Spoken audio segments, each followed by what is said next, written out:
मौसीकी की दुनिया में एक ऐसा भी गाना था जिसने 100 लोगों की जान ले ली।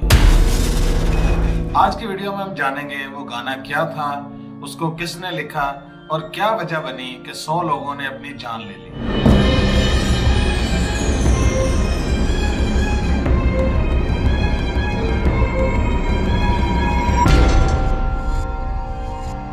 मौसीकी इंसान अपने आप को खुश करने के लिए या मूड फ्रेश करने के लिए सुनता है, और कई लोग ऐसे भी हैं जो इसको अपने गम भुलाने के लिए भी इस्तेमाल करते हैं। लेकिन क्या ये भी वजह हो सकती है कि लोग कोई गाना सुन के अपनी जान ले लें?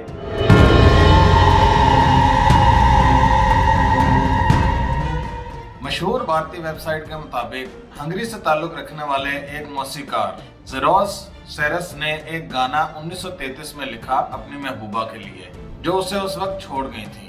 इस गाने की शायरी इंतहाई गमज़दा और दुखी थी, जिसे लोग सुनकर बहुत डिप्रेशन में चले जाते थे।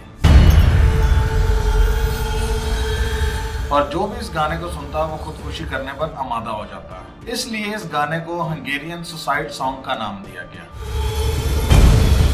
इब्तदाई तौर पर इसे कई गुलकारों ने गाने से इनकार कर दिया, क्योंकि शायद वो भी डरते थे कि हमें कुछ हो ना जाए। लेकिन 1935 में ये गाना फाइनली गाया गया और रिलीज कर दिया गया। जैसे ही ये गाना रिलीज हुआ तो इस गाने ने तबाही मचा दी।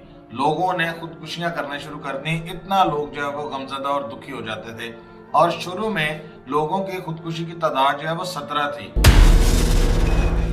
जिसकी वजह से हंगेरियन हुक्काम काफी ज्यादा परेशान थे और वो सारी सूरत हाल को मद्देनजर रखते हुए इस पे बगौर जायजा ले रहे थे कि इसका क्या करना चाहिए। लेकिन जो खुदकुशियों की तादाद थी वो बढ़ती जा रही थी। 1941 तक 100 तक पहुंच गई, जिसके बाद हुक्काम को इकदाम करने पड़े और इस गाने पर पाबंदी लगा दी गई। इस गाने का नाम है ग्लूमी संडे। लोगों ने जब खुदकुशी करना शुरू की तो जब हुक्काम वहां पहुंचते थे तो उनकी लाश के साथ भी यह गाना चलता हुआ पाया गया। यहाँ पे आपको एक दिलचस्प बात बताता चलूं कि जब मैंने ये गाना YouTube पे सर्च किया, डेफिनेटली हमारा एक लैंग्वेज बैरियर है और हम प्रॉपर तौर पे उसको समझ नहीं सकते और हमारी वो फीलिंग भी नहीं होंगी। लेकिन जब मैंने ये गाना YouTube पे सर्च करके प्ले किया तो शायद मुझे पहले ज्यादा डर लग रहा था जब ये गाना प्ले हो रहा था। तो आप सोचें कि गाना प्ले होने से पहले इतना बड़ा डिस्क्लेमर आ गया कि मुझे लगा कि शायद कोई ना कोई हादसा, अल्लाह माफी ना हो जाए या कोई इस तरह का मामला ना हो जाए, तो मैं परेशान हो गया। बल्कि हमारी पूरी फैमिली हम मिल के जो है वो इस गाने को सर्च कर रहे थे और हमने जो है वो गाने को सर्च किया तो हमें वाकई स्टार्ट में जब डिस्क्लेमर आया तो डर लगने लगा कि शायद आगे पता नहीं क्या आएगा। और इसके अलावा जब आप ये गाना प्ले करते हैं तो नीचे कॉल का बटन भी आ जाता है ताकि आप अकेला महसूस ना करें, और उसमें मेंशन है कि यू आर नॉट अलोन।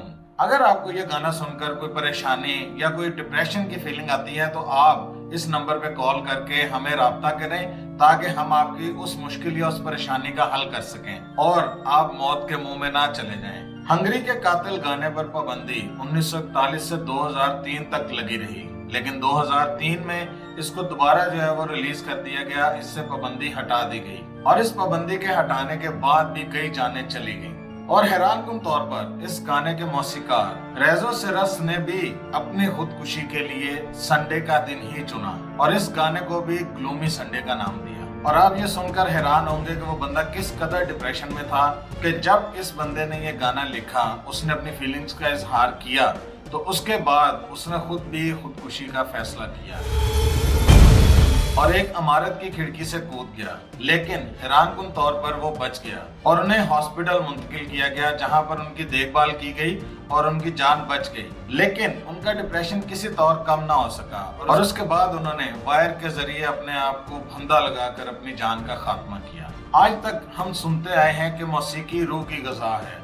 लेकिन मौसीकी इस तरह की भी हो सकती है कि वो आपकी जान ले ले। आप ये गाना अपने ऑन पे ही सुनिएगा ताकि अगर आपको ये लगे कि कोई परेशानी या कोई मुश्किल महसूस हो रही है तो प्लीज किसी से राब्ता करें या किसी से बातचीत करें ताकि आप जो है वो इस तरह के मुश्किल से निकल सकें और अपने आप को कभी नुकसान ना पहुंचाएं। और आप ये भी सुनकर हैरान होंगे कि ये गाना इतना खतरनाक और कातिल होने के बावजूद इसका 28 जुबानों में तर्जमा किया गया है।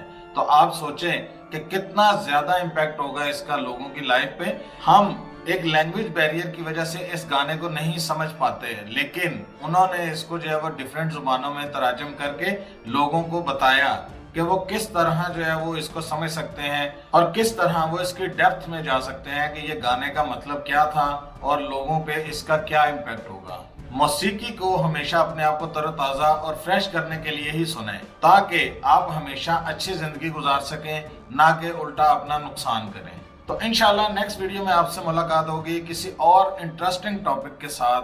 तब तक के लिए मुझे इजाजत दीजिए। अल्लाह हाफिज़ नासिर।